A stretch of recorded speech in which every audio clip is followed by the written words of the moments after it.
Welcome to our channel real estate king one. మీరు మా YouTube ఛానల్ని కొత్తగా చూస్తున్నట్లయితే సబ్స్క్రైబ్ చేసుకుని బెల్ ఐకాన్ ప్రెస్ చేసుకోండి. మేము పెట్టే వీడియోస్ మొత్తం మీకు నోటిఫికేషన్ ద్వారా వస్తుంటాయి. తప్పకుండా మా వీడియోస్ని లైక్ చేయండి, షేర్ చేయండి. మీరు లైక్ చేయడం వల్ల, షేర్ చేయడం వల్ల చాలా సపోర్ట్ అయితే దొరికింది.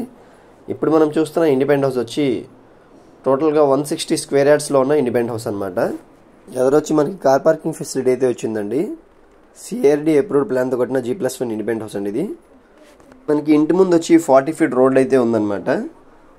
చూస్తున్నారు కదా, ఇప్పుడు మనం గ్రౌండ్ ఫ్లోర్ అయితే చూస్తున్నాం అండి. G+1 కన్స్ట్రక్షన్ హౌస్ అండి. ఇది వచ్చి హాల్ వ్యూ అనమాట. మనకి వుడ్ వర్క్ కూడా చేసిందండి. ఒకసారి వ్యూ చూడండి. G+1 కన్స్ట్రక్షన్లో ఉన్న ఇండిపెండెంట్ హౌస్ అనమాట. ఇది టోటల్గా 160 స్క్వేర్ యార్డ్స్లో సిఆర్డి అప్రూవ్డ్ ప్లాన్తో డబుల్ బెడ్రూమ్ ఇండిపెండెంట్ హౌస్ అనమాట. ఇది వచ్చి మాస్టర్ బెడ్రూమ్ అండి.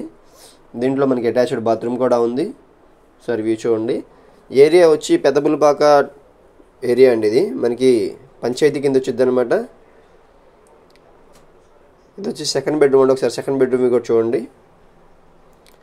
పెద్దపులపాకలో లేఅవుట్ ఏరియాలో మంచి కన్స్ట్రక్షన్ అయితే ఉందన్నమాట. ఇది 2 బెడ్రూమ్స్ చూసారు కదా. ఇప్పుడు మనం డైనింగ్ హాల్, కిచెన్ కూడా ఒకసారి చూద్దాం పదండి.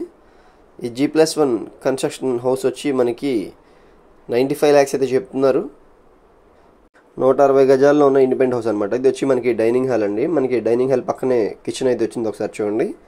కిచెన్ లోపల మనకి వాష్ ఏరియా కూడా అవైలబుల్గా ఉంది. ఒకసారి వ్యూ చూడండి.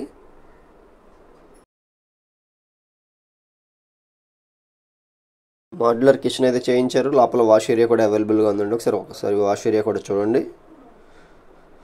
మీకు ఇండిపెండెంట్ హౌసెస్ కానీ, ఫ్లాట్స్ కానీ, ల్యాండ్స్ కానీ ఏమైనా కావాలనుకుంటే తప్పకుండా మా నెంబర్కి అయితే కాంటాక్ట్ చేయండి. మీ ప్రాపర్టీస్ ఏమైనా సేల్ చేయాలనుకున్నా తప్పకుండా మా నెంబర్కి అయితే కాంటాక్ట్ చేయడం మర్చిపోకండి.